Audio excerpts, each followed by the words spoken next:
Hello, Wolfpack. Happy Sunday. Back again for another fantastic week. This is going to be a particularly special week just because some of the workouts that I have written or added from other people that have written are pretty intense. It's going to be a pretty fun week in my opinion.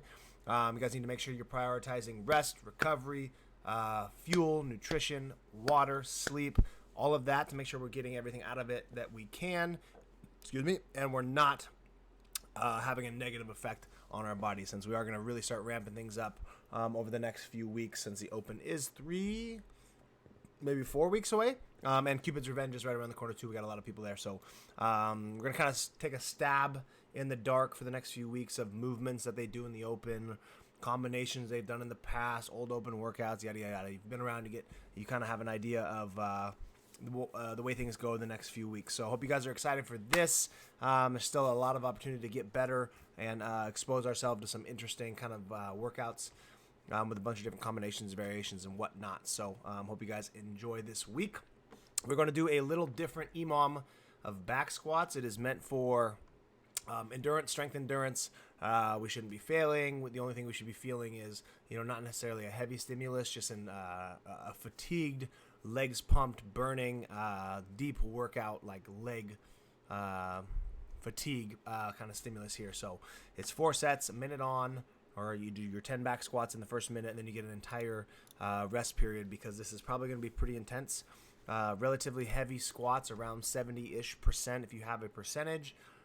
Since 10 back squats in a row is a lot. So I wanted to give you guys plenty of time to rest and recover. However, I still think it's going to be very challenging with this rest period. So basically, if we don't have a 1 rep max, we need to find a weight. And our goal is to use one weight across the board, since as we progress the weeks, we can add time domains, we can drop reps, we can add weight, we do a lot of different things. So we want to make sure that we find a weight where you can get through the first 5 to 6 relatively quick, and then to get through the backside, 4 reps or so. If we need to do a couple pause, that's probably appropriate. We shouldn't be taking overly long pauses from the beginning.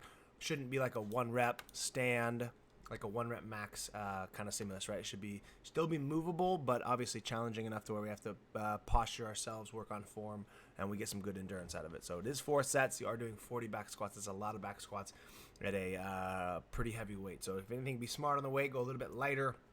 Perfect form, maybe even add a little bit of tempo to make sure that we're getting that bottom position right, and then stand up out of the bottom. This is purely just leg endurance. Okay, so you're going to definitely feel your legs pumped up. It's going to burn. It's kind of what we're looking for. Okay, so pretty simple EMOM, but very effective in CrossFit. It's a lot of times our legs burn out on what we're doing. Okay, and then we have a chipper here with a bunch of different movements. I added in a new movement that I haven't done for a while for the RX Plusers. For the RX, if you have good shoulder mobility and you're capable of doing the movement, by all means do it.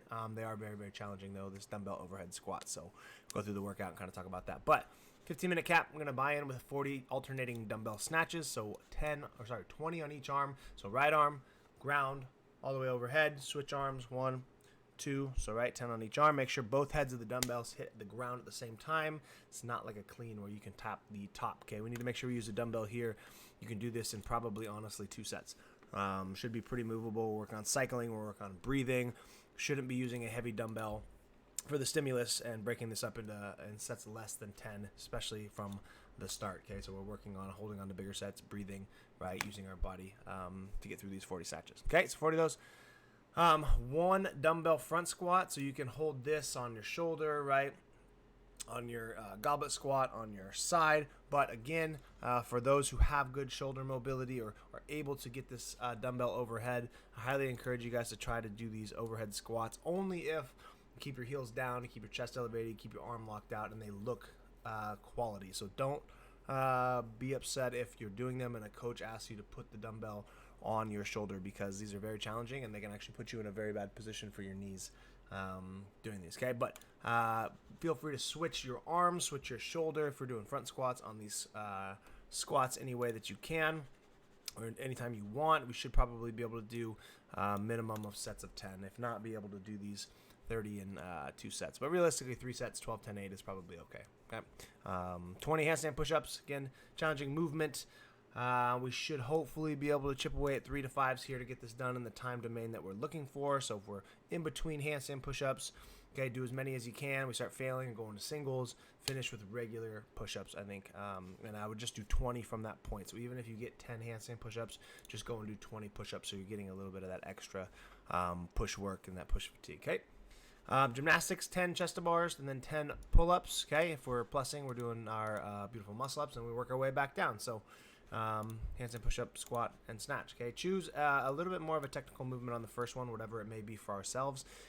If we plan on doing, banded pull-ups, right? You want to do your banded pull-ups here, and you want to do ring rows here, or we can do, regular pull-ups here and regular pull-ups here if that's all we have. So I want to try to aim for some kind of more technical movement if we have it. But if we don't, then we just want to get chin over the bar pull-ups any way we can, or we can do banded pull-ups or ring rows, okay? So 15-minute cap. You should be able to get as much of this done as possible. Like I said, we're just throwing a whole bunch of stuff in the pot, different combination we could see, practicing different movements because they will throw a lot of different things at us in a couple weeks. So I hope you guys have a fantastic Monday, and we will see you in the gym later.